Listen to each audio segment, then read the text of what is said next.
Assalamualaikum warahmatullahi wabarakatuh. Teman-teman mahasiswa yang berbahagia, pada video kali ini kita akan belajar tentang ulama penyebar Islam di Nusantara pasca Wali Songo. Proses penyebaran Islam di Nusantara tidak lepas dari peran penting para ulama. Melalui mereka, Islam dapat diterima dengan baik oleh masyarakat Nusantara. Ulama penyebar Islam di Nusantara pasca Wali Songo dibahas menjadi 3 bagian, yaitu yang pertama ulama abad 17 dan 18, yang kedua ulama abad 19 dan 20, dan yang ketiga ulama kontemporer.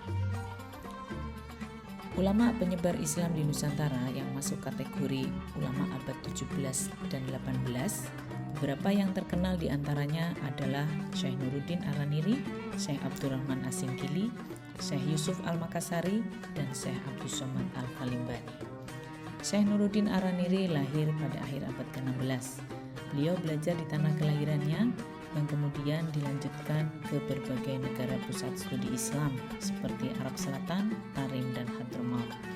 Pada tahun 1637, beliau datang ke Aceh dan menjadi penasihat kerajaan atau mufti kesultanan hingga tahun 1644. Beliau produktif menulis. Beberapa karyanya yang terkenal diantaranya berjudul Asyiratul Mustaqim, Bustanus Salatin fi Dzikril Awalin wal Akhirin, dan masih banyak lagi. Selanjutnya ada Syekh Abdul Rauf Asingkili. Beliau lahir sekitar tahun 1615 Masehi, menuntut ilmu di Yaman dan Haromain selama 19 tahun.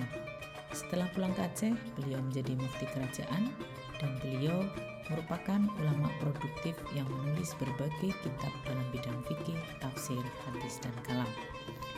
Beberapa karya Asingkili yang terkenal diantaranya berjudul Mir'atut Tulab, kitab dalam bidang fikih, lalu ada Tarjuman Al-Mustafid, kitab dalam bidang tafsir, dan ada Syarah Arba'in An-Nawawi dan Al-Mawaid Al-Badi'ah, kitab dalam bidang hadis.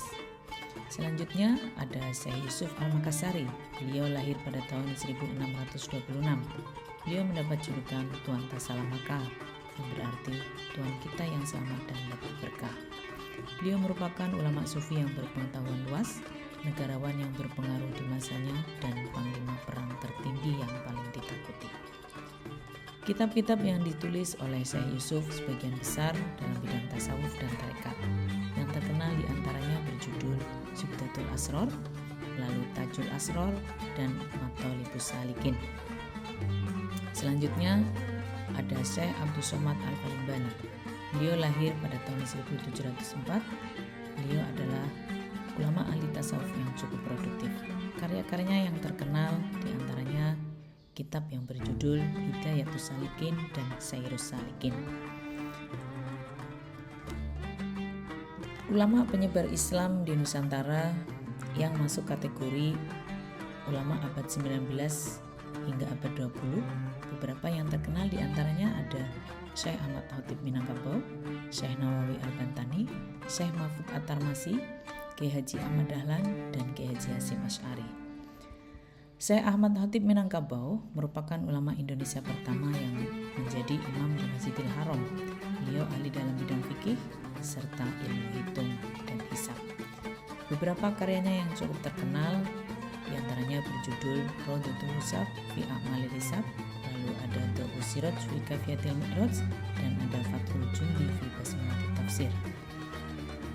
Berikutnya ada Syekh Nawawi Al-Bantani. Beliau ulama Indonesia bertaraf internasional yang sangat produktif menulis. Ratusan karyanya meliputi bidang fikih, tauhid, tasawuf, tafsir, dan hadis yang hingga saat ini masih dipelajari di berbagai pesantren di Nusantara.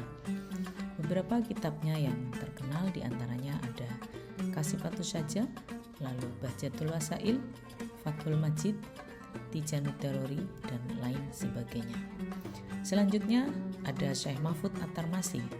Beliau salah seorang ulama Jawa yang banyak mengarang kitab penting dan menjadi pengajar di Masjidil Haram pada akhir abad 19. Beliau dikenal sebagai ahli hadis. Beliau memiliki ijazah langsung dari Imam Bukhari. Beliau maha guru qiraah sab'ah. Beliau juga ahli di bidang fikih dan juga banyak menulis kitab dalam bidang tasawuf. Kitab-kitabnya yang terkenal diantaranya ada Al-Minha Al-Khairiyah, lalu Manhaj Dewi Nador, Nailul Ma'mul, Hasyiah Takmilah, dan Asikoya Al-Mardiyah. Selanjutnya ada Kiai Haji Ahmad Dahlan. Beliau pendiri organisasi sosial keagamaan Muhammadiyah.